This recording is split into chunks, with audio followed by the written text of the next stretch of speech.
Okay, अब ठीक है। चैट बॉक्स ऑन है आपके लिए भी, ठीक है जी।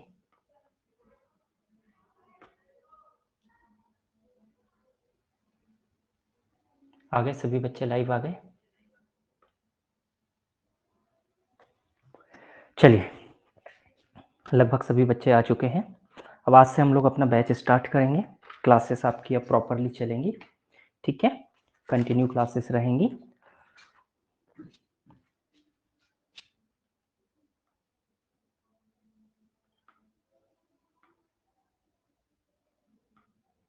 लगभग सारे बच्चे आ चुके हैं, विजिबल है सारी चीजें। चलिए क्लास स्टार्ट करते हैं बेटा। अभी आपकी क्या है क्लास? फिजिक्स की क्लास है, ठीक है। फिजिक्स के विषय में हम लोग थोड़ी सी चीजें डिस्कस कर चुके थे, डेमो क्लासेस में हम लोग काफी चीजें देख चुके थे। अब हम यहाँ से प्रॉपर वे में अपना सिलेबस स्टार्ट करेंगे, ठीक है। सबसे पहला चैप्टर जिसका मैंने आपको ओवरव्यू दिया था डेमो क्लासेस में, उसको हम लोग स्टार्ट करते हैं, ठीक है। तो सबसे पहला जो हम फिजिक्स में पढ़ने वाले हैं, जब हम फिजिक्स की बात कर रहे हैं तो सबसे पहले हमें चीजों की जानकारी होनी चाहिए कि जो हम फिजिक्स के अंतर्गत बात करने वाले हैं, तो जो फिजिकल क्वांटिटीज होती है, जो भौतिक राशि होती है, भौतिक राशि क्या होती है, भौतिक राशि क्या होती है, ठीक है। तो जो फिजिकल क्वांटिटी है, ठीक है जी, लिख देते हैं फिजिकल क्वांटिटी, या इसे हम क्या कहेंगे, भौतिक राशि। इसकी हमें क्यों आवश्यकता पड़ी? ये हमारे पास क्या चीजें हैं? भौतिक राशि हमारे पास क्या होती है, फिजिकल क्वांटिटी हमारे पास क्या होती है? तो देखिए, जिस भी राशि को, जो भी आपके पास राशि है, जो भी आपके पास क्वांटिटी है, यदि आप उसे मेजर कर सकते हैं, उसे आप मेजर कर सकते हैं, या जो भौतिकी के या फिजिक्स के नियमों के द्वारा जिसे आप समझा सकते हैं कि ये घटना कैसे घटित हुई। जैसे यदि आप देखें कि बारिश होती है, बारिश हो रही है, तो बारिश कैसे हो रही है, क्या हो रही है, बिजली चमक रही है, ठीक है। जो बिजली चमकती है, बिजली कैसे चमकती है, यदि ये घटनाएं हैं और इन घटनाओं को हम फिजिक्स के नियमों की सहायता से एक्सप्लेन कर सकते हैं, किसी को हम समझा सकते हैं कि ये घटना कैसे हुई। जैसे ओलावृष्टि होती है, ठीक है, स्नोफॉल होता है, कहीं पर बर्फबारी होती है, इन सभी घटनाओं को हम समझा सकते हैं, फिजिक्स के नियमों की सहायता से हम इन्हें समझा सकते हैं। तो ये सारी जो घटनाएं होंगी, ये घटनाएं हमारी क्या कहलाएंगी? फिजिकल घटनाएं कहलाएंगी, है ना। ये हमारी भौतिक घटनाएं कहलाएगी। अब इन घटनाओं को हम कुछ नियमों की सहायता से या कुछ राशियों की सहायता से व्यक्त कर सकते हैं, कुछ राशियों की सहायता से हम इन्हें व्यक्त कर सकते हैं। जैसे कहीं पर यदि भूकंप आया, तो हम उसे फिजिक्स की सहायता से बता सकते हैं कि कितनी तीव्रता का भूकंप आया, कितना हमारा नुकसान होगा, कहाँ पर कौन सी बिल्डिंग कितना भूकंप सहन कर सकती है। तो हम कुछ क्वांटिटीज की सहायता से, कुछ राशियों की सहायता से हम चीजों को, घटनाओं को एक्सप्लेन कर सकते हैं। तो ये जो भी घटनाएं या जो भी हमारे पास राशियां होंगी, ये हमारी क्या कहलाएंगी? फिजिकल क्वांटिटी कहलाएगी। जिसमें हम किसकी बात करते हैं? जैसे यदि फिजिकल क्वांटिटी की बात करें, लंबाई, द्रव्यमान, समय, ताप, ये सारी हमारी क्या हो जाती है? फिजिकल क्वांटिटी हो जाती है, ठीक है। लेकिन देखो, कुछ और घटनाएं भी होती है प्रकृति में जिन्हें हम किसी भी भौतिक राशि के द्वारा नहीं समझा सकते। आप बताइए कि जैसे आपको किसी चीज की खुशी हो रही है, ठीक है जी, आपको किसी चीज की खुशी हो रही है, क्या आप इसको फिजिक्स की सहायता से समझा सकते हैं कि मुझे 2 न्यूटन की खुशी हुई, मुझे 4 डाइन की खुशी हुई? अब यदि आपको किसी चीज का दुख है, तो आप ये नहीं बता सकते फिजिक्स की सहायता से कि मुझे 4 न्यूटन का दुख हो रहा है। तो ये चीजें फिजिक्स के अंतर्गत नहीं आएंगी, ये फिजिकल क्वांटिटी नहीं कहलाएगी, ठीक है। अब देखो, फिजिकल क्वांटिटी एक्चुअल में हमारे पास चीज क्या है? हमने कुछ स्टैंडर्ड फिजिकल क्वांटिटीज बनाई हैं, ठीक है जी, कुछ स्टैंडर्ड हमने फिजिकल क्वांटिटीज बनाई हैं। उन्हीं से हम क्या करते हैं, चीजों को हम कंपेयर करते हैं, और कंपेयर करके हम उनको बताते हैं कि ये चीजें हमारे पास क्या होगी, ठीक है, ये चीजें हमारे पास क्या होगी। अब देखो, यदि हमें किसी भी फिजिकल क्वांटिटी को व्यक्त करना है, ठीक है, किसी भी फिजिकल क्वांटिटी को यदि व्यक्त करना है, तो किसी भी फिजिकल क्वांटिटी को यदि आपको रिप्रेजेंट करना है, तो आपको 2 चीजों की आवश्यकता होती है। आपको मिनिमम 2 चीजें आपके लिए रिक्वायर्ड होती है। सबसे पहला, आपके पास उस राशि का मैग्नीट्यूड होना चाहिए, मैग्नीट्यूड, ठीक है जी, हिंदी में इसको कहेंगे परिमाण होना चाहिए, ठीक है। और सेकंड, आपके पास क्या होना चाहिए, उसे व्यक्त करने के लिए आपके पास एक यूनिट होना चाहिए, उसे व्यक्त करने के लिए आपके पास एक यूनिट होना चाहिए। यदि आपके पास ये दोनों चीजें हैं, किसी भी राशि को व्यक्त करने के लिए यदि ये दोनों चीजें हैं, तो आप कह सकते हैं कि वह एक क्या है, फिजिकल क्वांटिटी है। जैसे यदि हम लंबाई की बात करें, ठीक है, सपोज हम लंबाई की यदि बात करते हैं, तो लंबाई को हम रिप्रेजेंट कर सकते हैं कि 5 सेंटीमीटर लंबाई है या 5 मीटर लंबाई है, 5 फुट मेरे पास किसी की लंबाई है। 5 फुट यदि लंबाई है, तो यहाँ पर जो आपके पास 5 है, जो आंकिक संख्या है, जो न्यूमेरिकल वैल्यू है, ठीक है जी, जो न्यूमेरिक, इसको हम क्या कहते हैं, मैग्नीट्यूड कहलाता है। ये हमारा क्या कहलाएगा, मैग्नीट्यूड कहलाएगा। और ये जो यहाँ पे हमने फुट लिखा हुआ है, ये हमारे पास क्या कहलाएगा, इसका यूनिट कहलाएगा या इसका मात्रक कहलाएगा। तो दो चीजें यदि आपके पास है, मैग्नीट्यूड और साथ में आपके पास उसका यदि यूनिट है, तो आप इसे क्या कह सकते हैं कि ये एक क्या है, फिजिकल क्वांटिटी है या भौतिक राशि है। भौतिक राशि को व्यक्त करने के लिए दोनों चीजों की आवश्यकता होगी, एक मैग्नीट्यूड की और एक यूनिट की। यहां तक की चीजें क्लियर। फिर इसकी हम एक प्रॉपर्टी देखते हैं।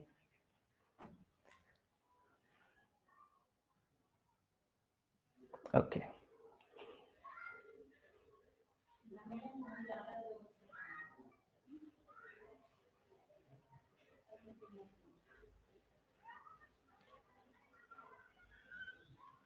डन। चलिए आगे की चीजें और देखते हैं, थोड़ी सी और आगे की चीजें देखते हैं। अब देखिए यहां पर हमारे पास दो चीजों की हम बात कर रहे हैं, ठीक है, दो चीजों की हम बात कर रहे हैं। यदि हमारे पास जो यहाँ पर मैग्नीट्यूड है, इसको हम न्यूमेरिकल वैल्यू कहते हैं, न्यूमेरिक वैल्यू एन से रिप्रेजेंट करता हूँ, यूनिट को मैं यू से रिप्रेजेंट करता हूँ। यदि कभी आपसे इन दोनों के बीच का रिलेशन पूछे, न्यूमेरिक वैल्यू और यूनिट जो मात्रक है, इनके बीच का रिलेशन, तो इनके बीच में जो रिलेशन होता है बेटा, हमेशा इनवर्स का रिलेशन होता है, हमेशा इनवर्स का रिलेशन होता है। अब हम थोड़ा सा रिलेशन पे देख लेते हैं कि इनवर्स क्या होता है और प्रोपोर्शनल वाला जो रिलेशन होता है वो क्या होता है। देखो रिलेशन हमारे पास दो प्रकार के हो सकते हैं, कहीं पर भी यदि हम रिलेशन की बात करें, तो एक हमारे पास हो सकता है प्रोपोर्शनल और एक हमारे पास हो सकता है इनवर्स का रिलेशन। ठीक है जी, इसको कहते हैं हम समानुपात का रिलेशन, इसको हम कहते हैं व्युत्क्रमानुपात का रिलेशन। ठीक है, देखिए इनको समझने की कोशिश कीजिए। समानुपात का रिलेशन का मतलब क्या होता है, ठीक है, हमें थ्योरी लिखना नहीं है। ए समानुपाती बी हम लिखते हैं, कहीं पर भी आप ए समानुपाती बी लिखते हैं, ठीक है जी, ए समानुपाती बी लिखते हैं, या सपोज आप यदि कहीं पर ए इक्वल टू बी लिखते हैं, A is equal to be लिखते हैं, ठीक है। अब देखो इन रिलेशन का यदि आप इसको देखोगे, तो ये एक सीधे रेखा के द्वारा रिलेशन हम इसको समझा सकते हैं कि बिल्कुल सीधे आ रहा है। ये यदि अंश की स्थिति में है, तो ये भी अंश की स्थिति में है, न्यूमरेटर न्यूमरेटर दोनों पोजीशन में है।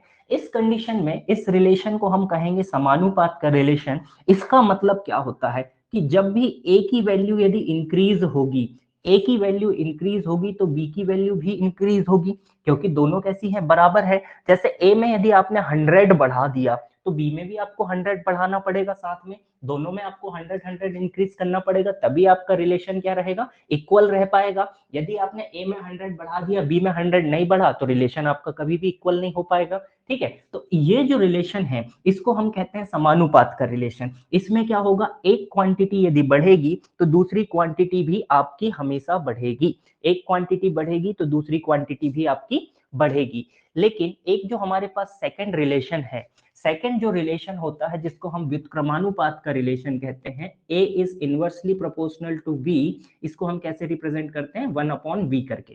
ठीक है, अब इस रिलेशन को देखिए, इस रिलेशन को देखिए, इसको हम ऐसे लिख सकते हैं, ए समानुपाती 1/b, या आप लिख सकते हैं A is equal to 1/b। दोनों तरीके से आप इसको समझ सकते हैं।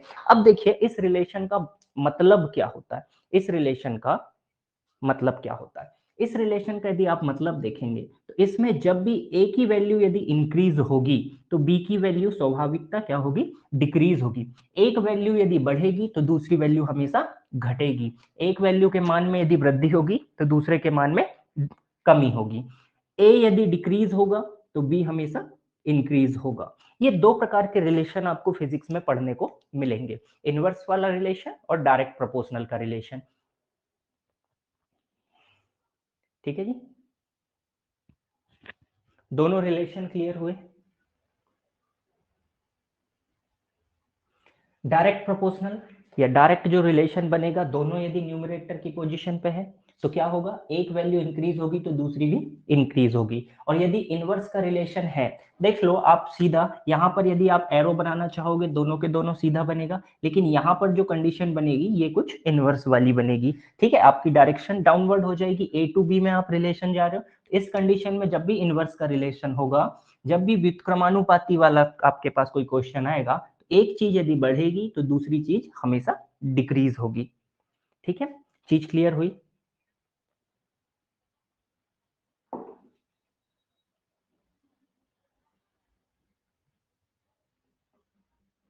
अतुल रिलेशन, ठीक है, देखो रिलेशन क्या है, ए बराबर बी है, तो ये दोनों कैसे हैं, समानुपात। यदि समानुपात का रिलेशन है, एक वैल्यू बढ़ेगी तो दूसरी वैल्यू भी बढ़ेगी। और यदि व्युत्क्रमानुपात का रिलेशन है, एक वैल्यू यदि इंक्रीज होगी तो दूसरी अपने आप डिक्रीज हो जाएगी। क्लास स्टार्ट हो गई थी बेटा 8 बजे। चलिए अब यहां पे समझिए, रिलेशन ध्यान रहेंगे, ध्यान रखिएगा कहीं पर भी रिलेशन आए, प्रोपोर्शनल इनवर्सली प्रोपोर्शनल। अब देखो n जो न्यूमेरिक वैल्यू है, जो मैग्नीट्यूड है, ये इनवर्सली प्रोपोर्शनल होता है यूनिट के, मात्रक के सीधे सीधे व्युत्क्रमानुपाती होता है। हिंदी में यदि लिखें तो ये क्या बनेगा बेटा, कि जो परिमाण होता है वो व्युत्क्रमानुपाती होता है किसके, मात्रक के। परिमाण जो होता है मात्रक के व्युत्क्रमानुपाती होता है। अब देखो इसका मतलब क्या हुआ, कि जब मैग्नीट्यूड बढ़ेगा, जब परिमाण बढ़ेगा तो मात्रक आपका छोटा होते जाएगा, जब मैग्नीट्यूड बढ़ेगा तो मात्रक आपका डिक्रीज होते जाएगा। ठीक है, एक एग्जांपल से समझते हैं, एक एग्जांपल से समझते हैं। जैसे आपके पास 100 मिलीमीटर है, 100 आपके पास मिलीमीटर है, आप इसको कन्वर्ट कीजिए सेंटीमीटर में, ये कितना हो जाएगा 10 सेंटीमीटर। ठीक है जी, ये कितना हो जाएगा 10 सेंटीमीटर। थोड़ा सा और बड़ा कर लेते हैं, चलिए आपके पास 1000 ऑफ है, 1000 ऑफ मिलीमीटर है, 1000 मिलीमीटर है, इसको आप क्या लिख सकते हैं, 100 सेंटीमीटर लिख सकते हैं। इसी को आप क्या लिख सकते हैं, 1 मीटर लिख सकते हैं, इसी को आप 1 मीटर लिख सकते हैं, और आगे भी हम इसको बढ़ा सकते हैं। ठीक है, 1/1000 किलोमीटर लिख सकते हैं इसको, या हम क्या लिख सकते हैं इसको 0.001 किलोमीटर लिख सकते हैं। तो देखिए ये चार हमने यहाँ पे वैल्यू लिखी, यहाँ पे देखिए 1000 ऑफ है, यहाँ पे वैल्यू एक डिक्रीज हो गई। सारी की सारी जो वैल्यूज हैं ये मान तो बराबर बताती हैं आपको, सारी वैल्यू को जब आप ड्रॉ करोगे तो सारी की सारी वैल्यू बिल्कुल सेम आएगी, सेम लेंथ की लाइन बनेगी। लेकिन देखो यहाँ पर मैग्नीट्यूड कितना था, न्यूमेरिक वैल्यू कितनी थी 1000, तो यूनिट आपके पास क्या थी, मिलीमीटर। यहाँ पर न्यूमेरिक वैल्यू आपके पास क्या थी 100, तो यूनिट आपके पास क्या थी सेंटीमीटर। अब मिलीमीटर से हम सेंटीमीटर पे पहुंच गए, मिलीमीटर से सेंटीमीटर पे पहुंच गए, यूनिट की वैल्यू इंक्रीज हो गई। यूनिट जो थी आपने छोटी यूनिट से बड़ी यूनिट में आप चले गए, जब आप छोटी यूनिट से बड़ी यूनिट में चले गए तो देखिए यूनिट को आपने बढ़ा दिया तो न्यूमेरिक वैल्यू आपकी क्या हो गई, न्यूमेरिक वैल्यू आपकी क्या हो गई, डिक्रीज हो गई। न्यूमेरिक वैल्यू आपकी डिक्रीज हो गई, इसका मतलब क्या हुआ, एक चीज यदि बढ़ रही है तो दूसरी आपकी डिक्रीज हो रही है। यहाँ पर यदि आप न्यूमेरिक वैल्यू देखेंगे 1 बची, यूनिट आपकी मीटर हो गई। इन दोनों के बीच में भी आप देखेंगे न्यूमेरिक वैल्यू आपकी डिक्रीज हो गई, यूनिट आपकी इंक्रीज हो गई। एक वैल्यू डिक्रीज हो रही है, एक वैल्यू इंक्रीज हो रही है, एक चीज यहाँ पे डिक्रीज हो रही है तो दूसरी आपके यहाँ पे इंक्रीज हो रही है। इसका मतलब क्या हुआ, कि जो मैग्नीट्यूड और यूनिट है इनके बीच में रिलेशन हमेशा क्या बनेगा, इनवर्स का रिलेशन बनेगा, इनवर्स का रिलेशन बनेगा। अब ये जो कन्वर्जन आप यहाँ पर करते हैं, यहाँ पर जो कन्वर्जन होता है मोस्ट इंपॉर्टेंट पार्ट होता है न्यूमेरिकल, जो भी आपके एग्जाम में आते हैं उनके लिए। तो देखिए कन्वर्जन के लिए जब भी आपको यूनिट्स चेंज करनी होती है, यूनिट को आपको चेंज करना होता है, यूनिट को आपको बदलना होता है, तब आप क्या करते हैं, तब आप क्या करते हैं? देखो भाई, यदि आप किसी लार्ज यूनिट से किसी बड़ी यूनिट से छोटी यूनिट में जा रहे हैं, स्मॉल में यदि आप जा रहे हैं, छोटी यूनिट में यदि आप कभी भी कन्वर्ट करना चाहें, बड़ी यूनिट को जब आपको छोटी यूनिट में करना होगा तो हमेशा हम क्या करते हैं? मल्टीप्लाई। यदि आप कभी स्मॉल यूनिट से छोटी यूनिट से यदि आप कभी बड़ी यूनिट में जाना चाहते हैं, लार्ज यूनिट में यदि आप जाना चाहते हैं, तो आप हमेशा क्या करेंगे? डिवाइड करेंगे। ठीक है, इसको आप हर जगह अप्लाई कर सकते हैं, हर जगह अप्लाई कर सकते हैं। जैसे यदि आपको 10 किलोमीटर को कन्वर्ट करना है मीटर में, तो देखिए किलोमीटर से मीटर में हमें जाना है। किलोमीटर एक बड़ी यूनिट है, मीटर आपके पास छोटी यूनिट है, क्योंकि किलो का मतलब ही होता है 1000। किलो का मतलब क्या होता है? 10⁻³ या 1000 इसका मतलब होता है। ठीक है जी, तो 1000 मीटर से आप इधर जा रहे हैं, तो आपको क्या करना होगा? यहाँ पर मल्टीप्लाई करना होगा, क्योंकि आप बड़ी यूनिट से छोटी यूनिट में जा रहे हैं, तो आप किलो की वैल्यू रख देंगे 1000, तो ये आपके पास काय में कन्वर्ट हो जाएगा? आपके पास कन्वर्ट हो जाएगा। ऐसे ही यदि आप 100 सेंटीमीटर को यदि आप मीटर में कन्वर्ट करना चाहते हैं, यदि आप इसे मीटर में कन्वर्ट करना चाहते हैं, तो आपको क्या करना होगा? सेंटीमीटर और मीटर के बीच में रिलेशन कितना होता है? सेंटी का मतलब ही होता है बेटा 100। सेंटी का मतलब क्या होता है? 100।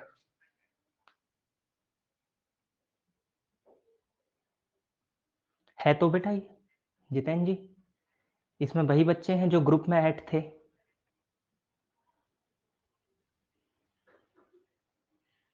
अभी और वेरीफाई कर लेंगे, कोई दिक्कत नहीं है। ठीक है,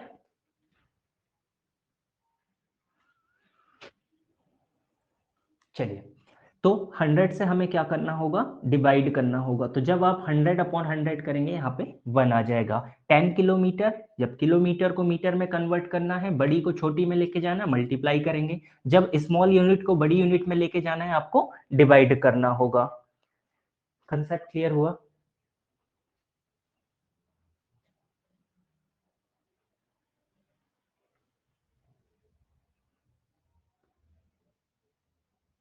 एक बार कमेंट कर दीजिए ये चीज आपको क्लियर हुई, फिर आगे चलते हैं।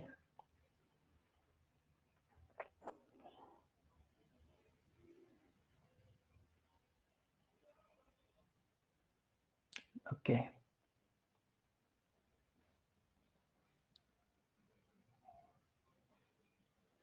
चलिए आगे चलते हैं।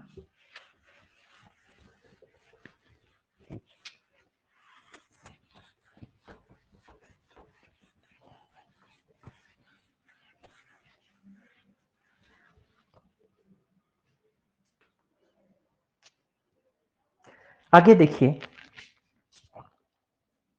टाइप देखते हैं, प्रकार। हम पढ़ रहे हैं फिजिकल क्वांटिटीज, ठीक है जी। इनके हम प्रकारों को देखना चाहते हैं कि ये कितने टाइप्स के हो सकती है। फिजिकल क्वांटिटी कितने प्रकार की हो सकती है?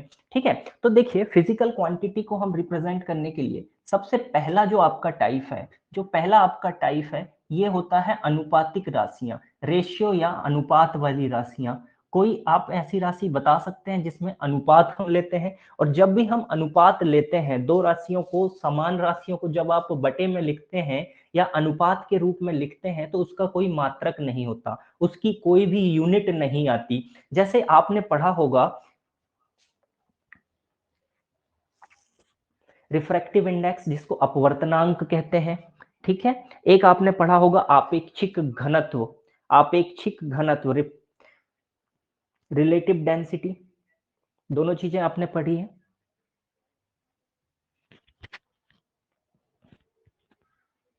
चलिए देखते हैं उसको। पहली आपके पास अनुपात वाली, ठीक है जी। जैसे लिखते हैं सापेक्षिक घनत्व,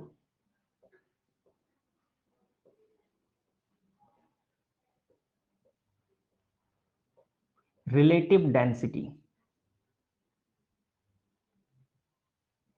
रिफ्रैक्टिव इंडेक्स,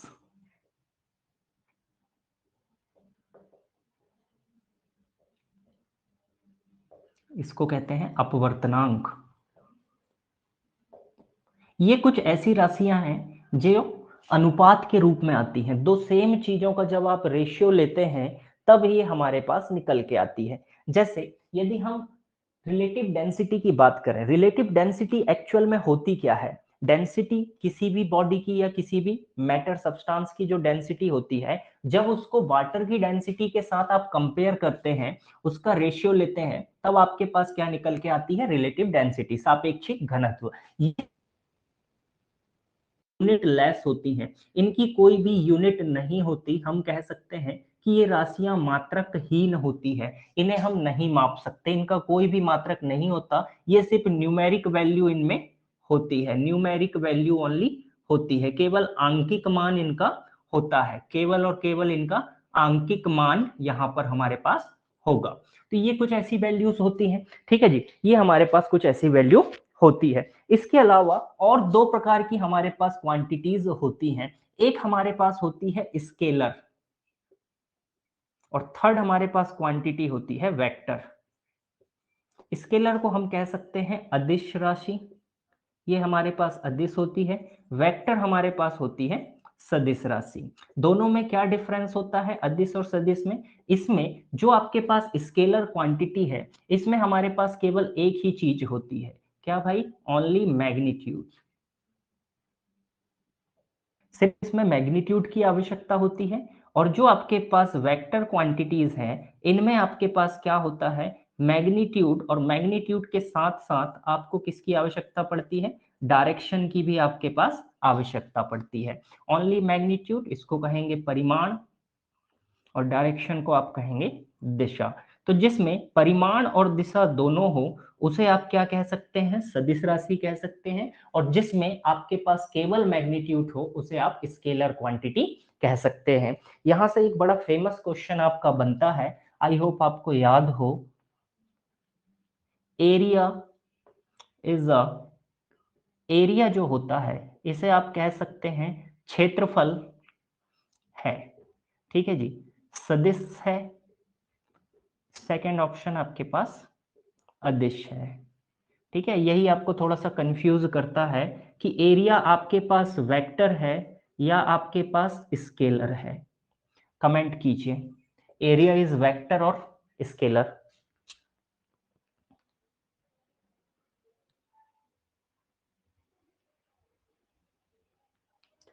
बेटा आप लैंडस्केप कर लीजिए आपका मोबाइल, और आप थोड़ा सा जो डिस्प्ले आपके में आ रहा है ना टीचमेंट पे, आप उसको जूम कर सकते हैं, उसको आप बड़ा कर सकते हैं, उसको फुल स्क्रीन पे फिट कर लीजिए,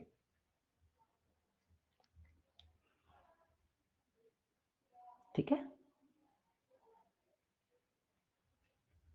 वेरी गुड।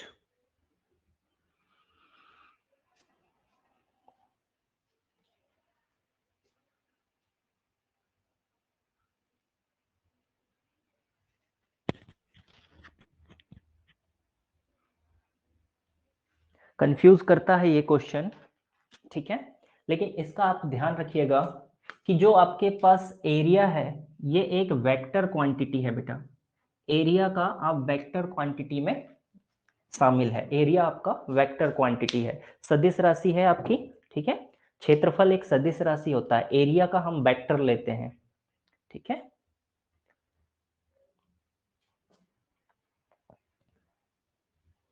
यहां तक की चीजें क्लियर? तीन प्रकार की हमारे पास फंडामेंटल क्वांटिटीज हैं, एक रेशियो वाली, स्केलर और वेक्टर।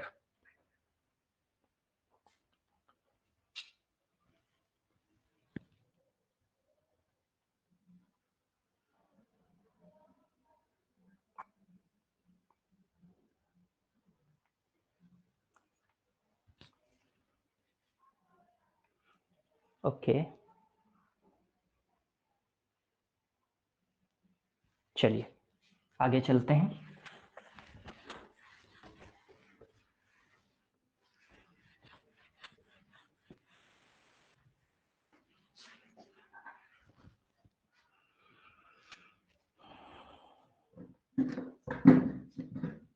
अब देखिए, एक प्रकार से और हम क्वांटिटीज को डिवाइड कर सकते हैं, एक प्रकार से और हम फिजिकल क्वांटिटीज को डिवाइड कर सकते हैं।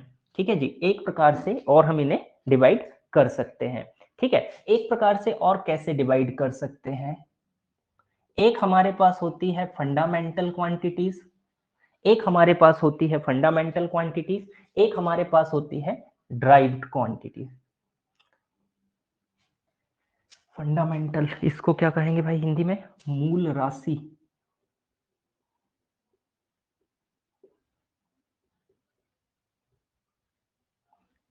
ड्राइव्ड जो आपके पास ये क्वांटिटीज हैं, इन्हें आप कह सकते हैं व्युत्पन्न राशि। ये दो प्रकार और आपके पास हो सकते हैं राशियों के। ठीक है, दो प्रकार और आपके पास हो सकते हैं। अब देखिए फंडामेंटल यूनिट हमारे पास क्या होगी? फंडामेंटल यूनिट किसे कहेंगे?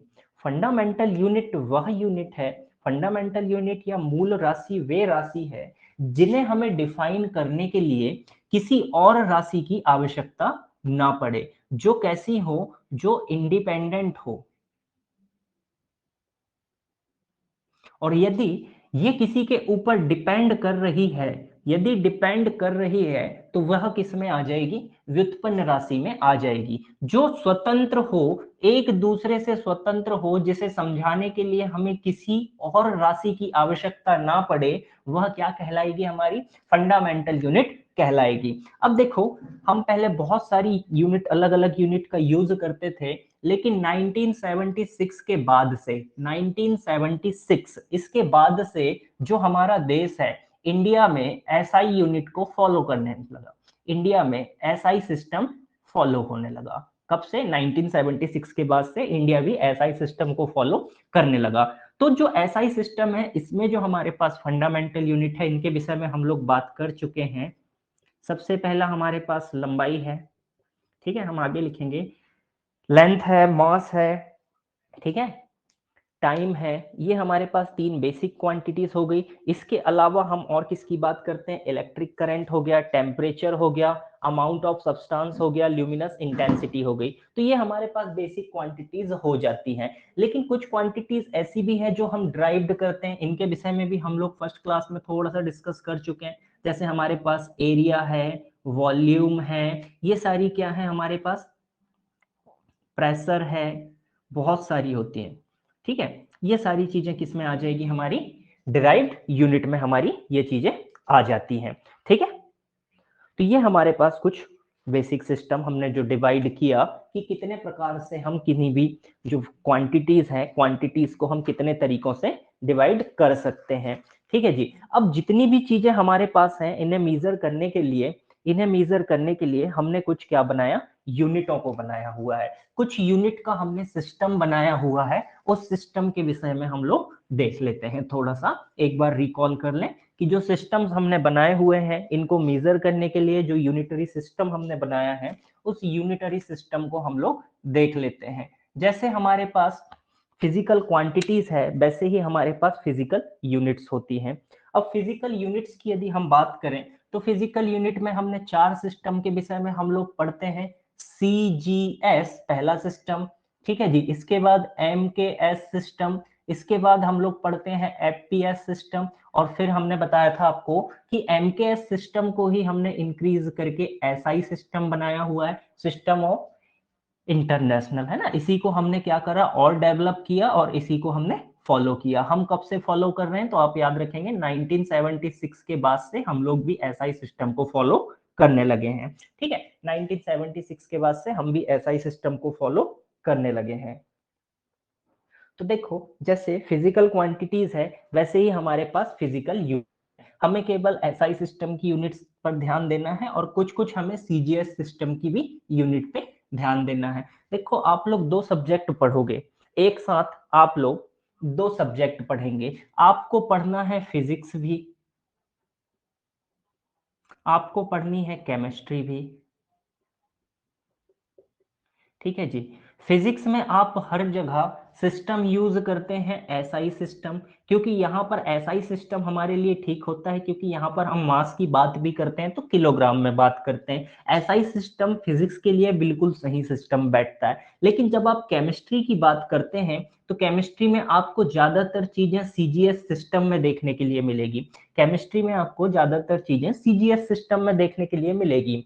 जैसे आपको जो ओम्स लॉ है, ओम्स लॉ सभी ने पढ़ा है, Ohm's law V is equal to I R, याद आया कुछ?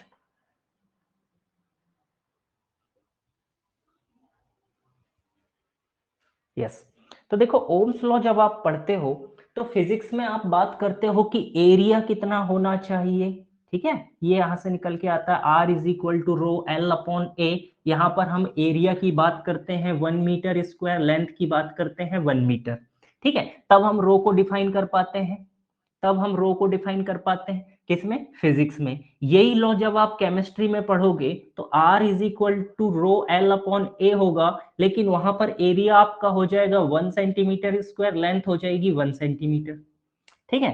तो दोनों में देखो पढ़ना, लॉ दोनों में सेम है, लेकिन सिस्टम जो ये फॉलो कर रहे हैं दोनों का सिस्टम अलग अलग हो जाता है, सिस्टम थोड़ा अलग हो जाता है, क्योंकि हम फिजिक्स में बात करते हैं बड़े बड़े मास की, फिजिक्स में तो हम अर्थ के मास की भी बात करते हैं, ठीक है, यहाँ पर हम अर्थ की रेडियस की बात करते हैं, ठीक है, अर्थ की रेडियस कितनी होती है याद रखना, 6400 किलोमीटर। अब लेकिन इसी रेडियस को यदि जब आप केमिस्ट्री में पढ़ते तो आप इसको सेंटीमीटर में पढ़ते, 6400 और 30 और इतने मीटर, और फिर और 2 जीरो और बढ़ाओ तब सेंटीमीटर होता।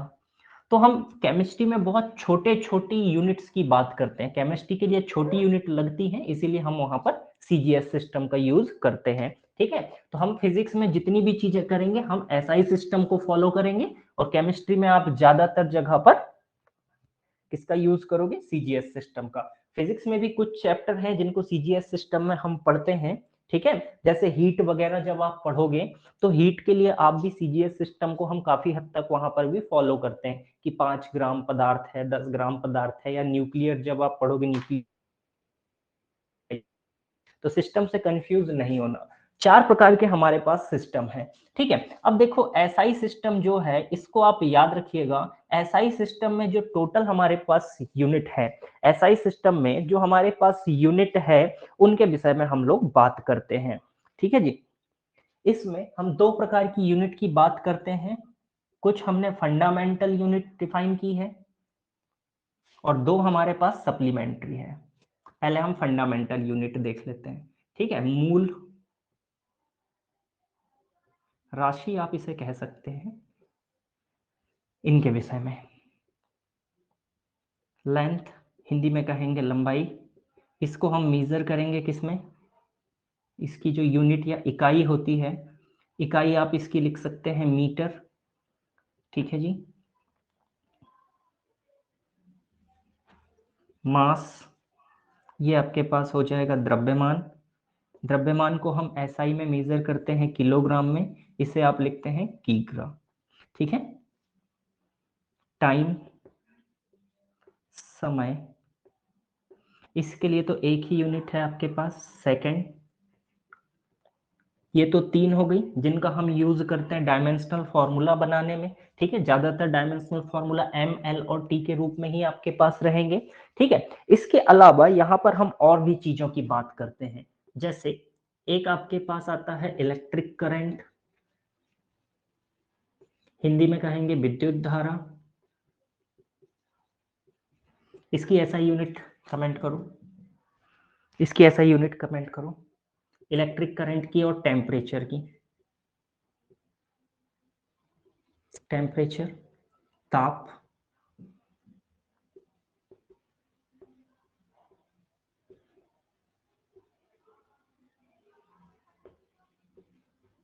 अमाउंट ऑफ सब्सटेंस पदार्थ की मात्रा, यहाँ दिखेगा नहीं दिखेगा, लास्ट में यहाँ पे लिख देता हूँ ल्यूमिनस इंटेंसिटी,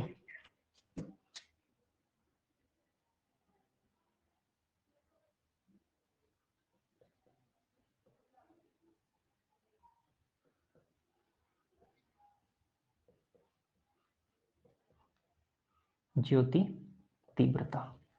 ठीक है जी, वेरी गुड। ओके, विद्युत धारा इसको मेजर करते हैं बेटा एम्पियर में।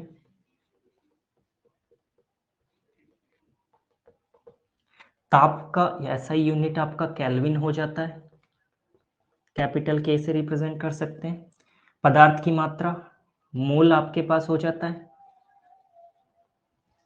ज्योति तीव्रता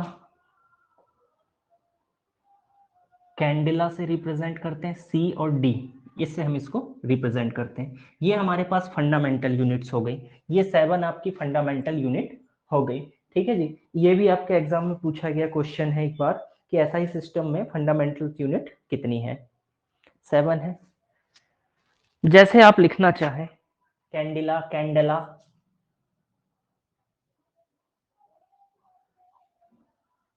कैंडेला। ठीक है, ये स्पेलिंग आती है। अब आप जो प्रोनाउंसिएशन करना चाहें वो आप इसका उच्चारण कर सकते हैं। ठीक है, इंग्लिश लिखी कुछ जाती है, पढ़ी कुछ जाती है। ठीक है, महान वैज्ञानिक है, दिख रहा है, नाम लिखते हैं, आप ही प्रोनाउंसिएट करके बताइएगा कि ये लिखा क्या है और पढ़ते क्या है। ARISTOTAL, इंग्लिश में ये लिखा रहता है, हिंदी में पढ़ते हैं अरस्तु है। अब क्या बोलोगे? केवल हिंदी ही एक ऐसी भाषा है जिसमें जो लिखते हैं वही पढ़ते हैं।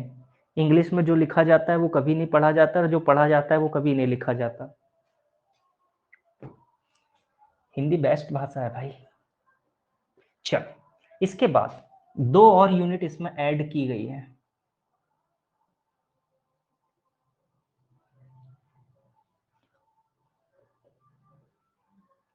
टोटल यूनिट कितनी है इसमें? 9। 2 और हमने ऐड की हुई है। 2 यूनिट जो हमने ऐड की है उनको हम क्या कह सकते हैं? 2 यूनिट है हमारे पास, एक है प्लेन एंगल, एक है सॉलिड एंगल। हिंदी में क्या कहेंगे प्लेन एंगल को? समतल कोण कह सकते हैं। प्लेन का मतलब समतल होता है, प्लेन कोण। और ये जो आपका सॉलिड एंगल है इसको आप कह सकते हैं ठोस कोण। इनको जो यूनिट आपको दी गई है इसके लिए आप रेडियन का यूज करते हैं, इसके लिए आप स्टेरेडियन का यूज करते हैं। ठीक है जी, रेडियन और स्टेरेडियन का आप इनके लिए यूज करते हैं। किस सिंबल से रिप्रेजेंट करते हैं? रेडियन के लिए आप यूज करते हैं RAD, और स्टेरेडियन के लिए आप यूज करते हैं स्मॉल SR। ठीक है, ये ठोस कोण मैंने आपको बताया था क्लास में कि जहां पर भी आपके पास कोण जैसी आकृति यदि बन रही है वहां पर जो एंगल बनता है इसको आप कह सकते हैं सॉलिड एंगल, इसको आप कह सकते हैं सॉलिड एंगल। ठीक है, ये तो अभी आपके सिलेबस में नहीं है, जैसे ये ल्यूमिनस इंटेंसिटी भी आपके सिलेबस में नहीं है अभी। कैंडेला वाला आप अभी कुछ भी नहीं पढ़ेंगे, सिर्फ यहाँ ऐसा यूनिट में पढ़ना होता है, इसके अलावा ये चीजें आपको कहीं देखने के लिए नहीं मिलेंगी। ठीक है, इसमें भी सेम वही चीजें होती हैं। ल्यूमिनस इंटेंसिटी जब हम पढ़ते हैं, लाइट का ही एक टॉपिक होता है, इसमें भी बहुत सारे नियम है, न्यूटन का नियम यहाँ भी होता है। इसमें भी सेम जो आप फ्लक्स पढ़ते हैं सेम फ्लक्स भी होता है। ठीक है, और इंटेंसिटी को रिप्रेजेंट करते हैं ल्यूमन में, तो ल्यूमन भी इसका एक यूनिट है, वो भी आपको मिल जाएगा। ये चीजें क्लियर हुई, ये याद रहेंगी।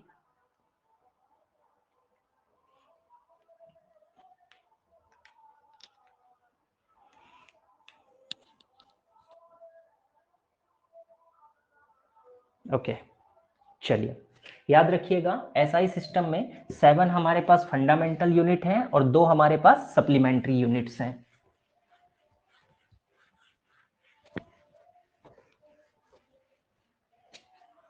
आगे बढ़ते हैं।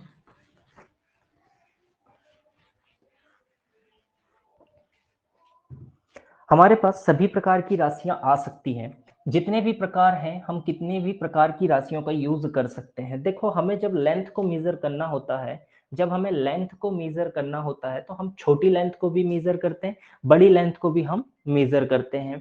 ठीक है, अब सभी प्रकार की लेंथ मेजर करते हैं, हर किसी के लिए हम अलग अलग मात्रक नहीं बना सकते, हर किसी के लिए हम अलग अलग यूनिट नहीं बना सकते।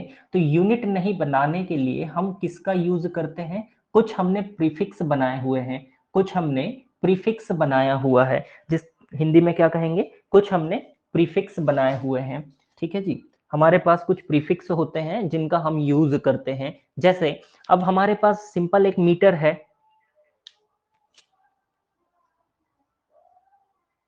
बेटा हर चीज तो हिंदी में लिख रहा हूं, डोंट वरी। प्रीफिक्स, इसको हम कहते हैं हिंदी में पूर्व लग्न। ठीक है, प्रीफिक्स ये हमारे पास कहलाता है पूर्व लग्न, इनका हम यूज करते हैं। कुछ बेसिक प्रीफिक्स मैं आपको लिखा रहा हूं, इनको आपको याद रखना है, इनको आपको याद करना है, ये काफी यूजफुल है, ये काफी ज्यादा आपके लिए यूजफुल है, जिनका हम यूज करते हैं। ठीक है, जिनका हम यूज करते हैं। ठीक है जी,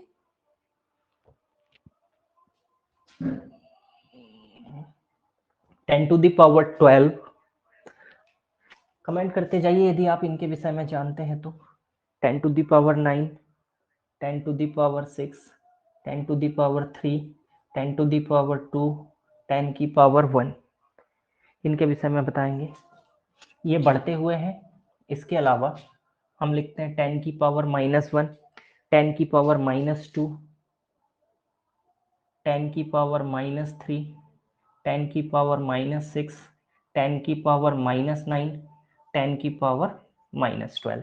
इन्हें हम कुछ स्पेशल नामों से जानते हैं, इनके लिए हमने कुछ नाम रखा हुआ है। ठीक है, इनके लिए हमने कुछ नाम रखा हुआ है। 10⁻12, इसको आप जानते हैं टेरा के नाम से। ठीक है, इसको आप जानते हैं टेरा के नाम से। हम आगे एक और नाम इसका देखेंगे, 10⁻9। 10⁻9 को आप क्या कह सकते हैं, 10⁻9 को आप गीगा कह सकते हैं। स्पेलिंग होती है GIGA। ठीक है, आप गीगा वाइट, जीबी जिसे कहते हैं ना, गीगा वाइट, 10⁻9 इसको आप गीगा कह सकते हैं। 10⁻6 इसको आप मेगा कह सकते हैं। ठीक है जी, इसको क्या कहलाता है, ये मेगा कहलाता है। एमबी की जो आप बात करते हैं, मेगा वाइट जिसकी आप बात करते हैं।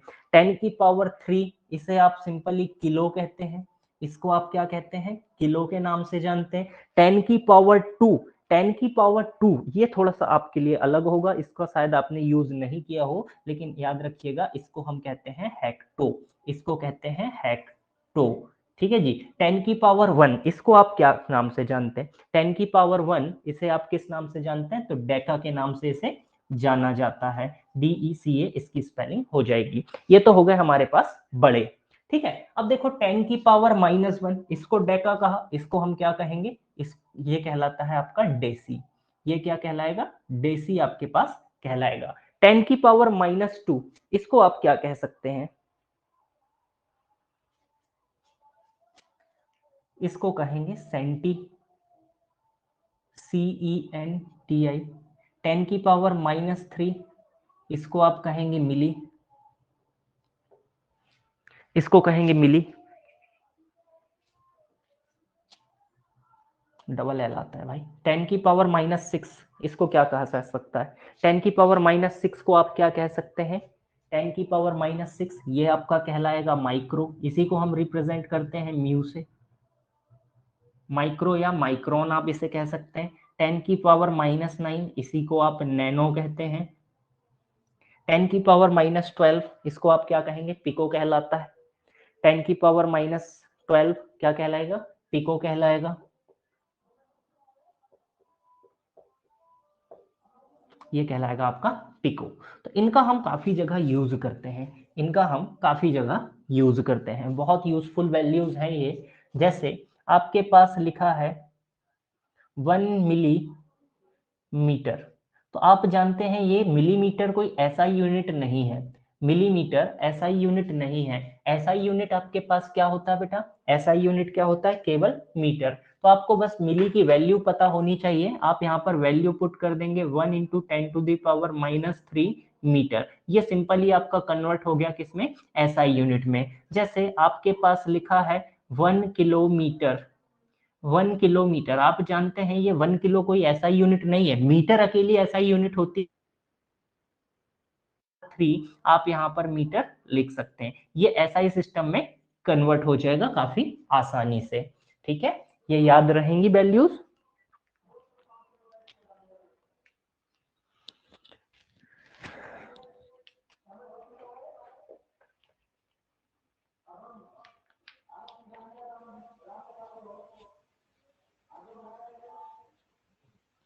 ओके, चलिए स्क्रीनशॉट ले लीजिए इसका, आप नोट कर लीजिएगा इसको।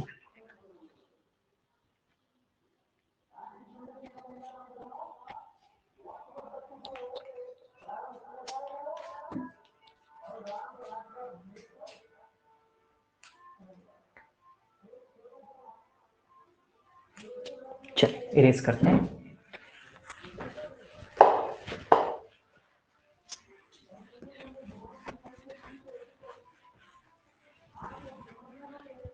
देखिए, एक बार आपके एग्जाम में पूछा गया है, जो हमने स्टैंडर्ड लेंथ बनाई हुई है, स्टैंडर्ड लेंथ बनाई हुई है 1 मीटर।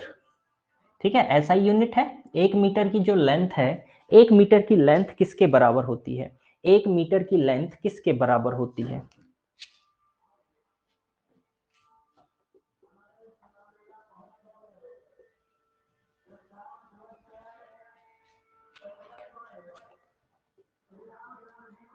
ये डिजिट आपसे एक बार पूछा गया था। ठीक है, कल भी मैंने बताया था कि वैक्यूम में जो आपका क्रिप्टॉन होता है, क्रिप्टॉन 86, क्रिप्टॉन जो आपके पास 86 है, इसकी वेवलेंथ, इतनी वेवलेंथ की जो लंबाई होती है वो किसके बराबर होती है? 1 मीटर की। इतनी वेवलेंथ या तरंगदैर्घ्य जिसे कहते हैं, या तरंगदैर्घ्य, तरंगदैर्घ्य, ठीक है, वेवलेंथ, इतनी वेवलेंथ की जो लंबाई होती है उसे हम क्या कहते हैं? 1 मीटर। सिर्फ एक ही बार पूछा गया है ये क्वेश्चन, ठीक है, वो भी काफी पहले। कितनी वेवलेंथ होती है, टोटल कितनी वेव्स होती हैं? तो इतनी होती है, इतनी तरंगों की जो चौड़ाई होगी, ठीक है, उसे हम क्या कहेंगे? 1 मीटर कहेंगे। क्रिप्टॉन 86 जो आपके पास क्रिप्टॉन का परमाणु है, ठीक है, उसके द्वारा निर्वात में, जो वैक्यूम में ऑरेंज कलर की जो इतनी तरंगें होंगी, इनकी लंबाई, ऑरेंज कलर की इतनी तरंगों की लंबाई 1 मीटर आपकी कहलाएगी। ठीक है जी, ये पॉइंट आप याद रखेंगे। ठीक है, यहां तक की चीजें हैं। अब कल से आपका अभी आज शाम को टाइम टेबल डल जाएगा। ठीक, कल हम लोग डिस्कस करेंगे कल की क्लास में डायमेंशनल फॉर्मूले के विषय में, डायमेंशनल जो फॉर्मूले हैं उनके विषय में। ठीक है, चलिए अब थोड़ी सी हम बातें करेंगे। अभी आज की क्लास में हम यहीं तक रखेंगे क्लासेस। ठीक है, इसके बाद कल की क्लास में आपका डायमेंशनल फॉर्मूला हो जाएगा। ठीक है, होली के पहले आपका एक एक चैप्टर सारे सब्जेक्ट में कंप्लीट हो जाएगा। ठीक है, ये चैप्टर हम कंप्लीट करेंगे। एरर एनालिसिस यहाँ से हमारे लिए सबसे ज्यादा इंपॉर्टेंट पॉइंट होगा। और एक सिग्निफिकेंट डिजिट वाला भी कई बार क्वेश्चन आ जाता है, तो वो तो बेसिक सी चीजें, सिग्निफिकेंट डिजिट आपको आते होंगे, फिर भी हम उसको एक बार और रिकॉल करेंगे, उससे भी क्वेश्चन आपका आ जाता है। ठीक है, होमवर्क के लिए क्वेश्चंस आपको कल मिलेंगे, क्योंकि यहाँ तक अभी हमने जो चीजें पढ़ी हैं ये बेसिक है, इससे 5-6 क्वेश्चन बनते हैं, वो 5-6 क्वेश्चन देने का कोई मतलब नहीं है। कल मैं आपको पूरा डायमेंशनल फॉर्मूले में आपको डिस्कस कराऊंगा, कल डायमेंशनल के सारे फॉर्मूले आपको कराएंगे। उसके बाद में फिर आपको होमवर्क के लिए हम एक शीट देंगे। ठीक है, शीट दे दी जाएगी आपको 50 क्वेश्चन की, आप वो 50 क्वेश्चन लगाइएगा। फिर उसके बाद अगली क्लास जैसे ही आपकी होगी, कल आपको होमवर्क मिल जाएगा 50 क्वेश्चन कल इसके लिए। फिर उसके बाद में हम एक क्लास में एरर एनालिसिस पढ़ेंगे, उसके भी मिल जाएंगे। तो वो रेगुलर रेगुलर आपकी क्लासेस चलती रहेगी। बेटा पीवीएफटी का जो एग्जाम है उसमें भी यही सिलेबस है। मैं आपको जिस सिलेबस के रेफरेंस से पढ़ा रहा हूँ वो आपका नीट के लेवल में आता है, वो आपका जेई के एग्जाम में आता है। इसकी जो भी आपके पास पुराने क्वेश्चंस हैं, इस लेवल के भी मैं आपको क्वेश्चंस दूंगा। ठीक है,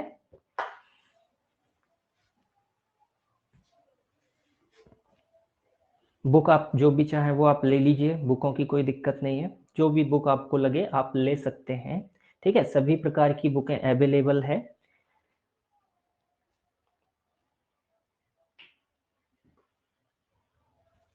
पेपर सारे अपलोड हो जाएंगे बेटा, निश्चिंत रहो।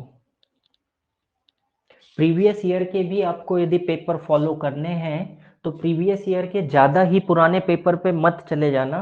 पेपर आपको लेना है नॉर्मली, ये एनसीईआरटी कब से लागू हुआ था सारी जगह पे, 2016 या 17, 2017 है ना, 17 या 18, 17-18 वाले सेशन से पूरा एनसीईआरटी लागू हो गया था।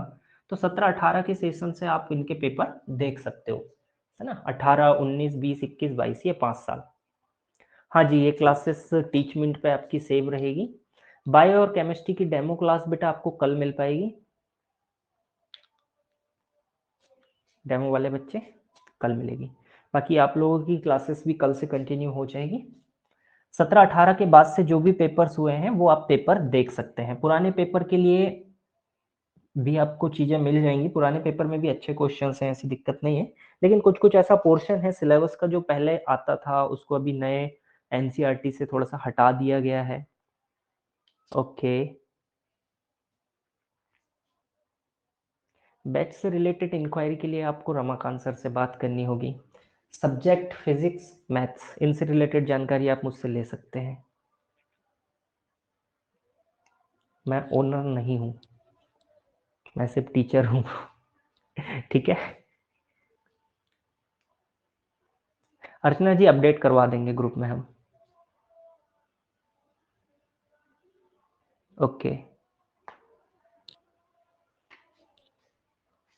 हाँ बेटा आ गए हैं, अभी शाम को ही आ रहे हैं। जितेंद्र जी आप मुझे भेज दीजिएगा स्क्रीनशॉट वगैरह, मैं आप उनको शेयर कर दूंगा। ठीक है, मेरा नंबर सभी के पास है, जो भी आपको डाउट आए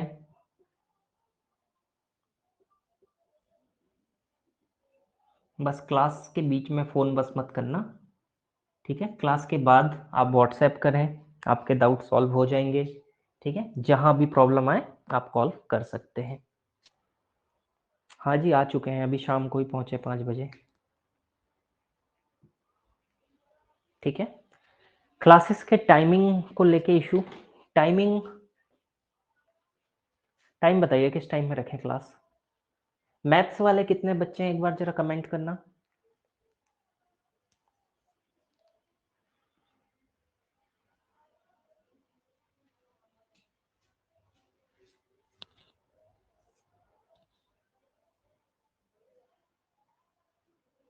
ओके,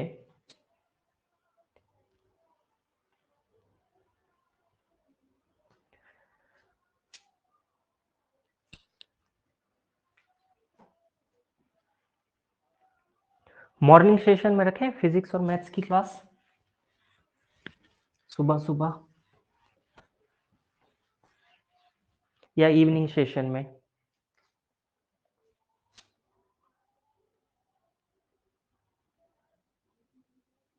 फिजिक्स की क्लास मॉर्निंग में या इवनिंग में?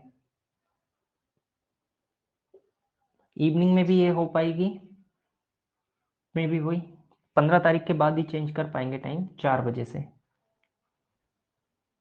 शाम के टाइम।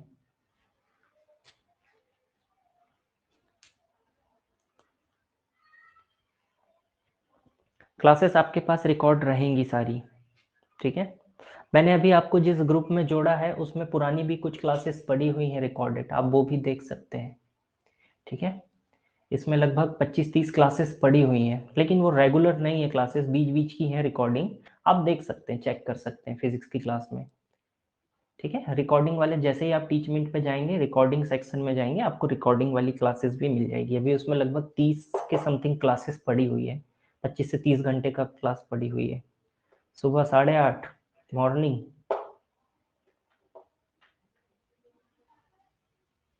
चलो अभी तो चलने दो, अभी मैं शाम को अपडेट कर दूंगा, सुबह 8:30 का टाइमिंग मैं थोड़ा देख के बताऊंगा।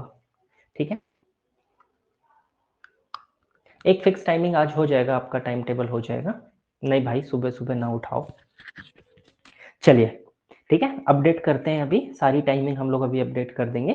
ठीक है, क्लासेस आपके पास रहेगी, यदि आप लाइव ना भी पढ़ पाए तो आप रिकॉर्डेड देख सकते हैं। डाउट के लिए मेरा नंबर आपके पास है, आप बकायदा कांटेक्ट कर सकते हैं। Okay, thank you everyone, have a good day. Thank you भाई, थैंक यू, थैंक यू।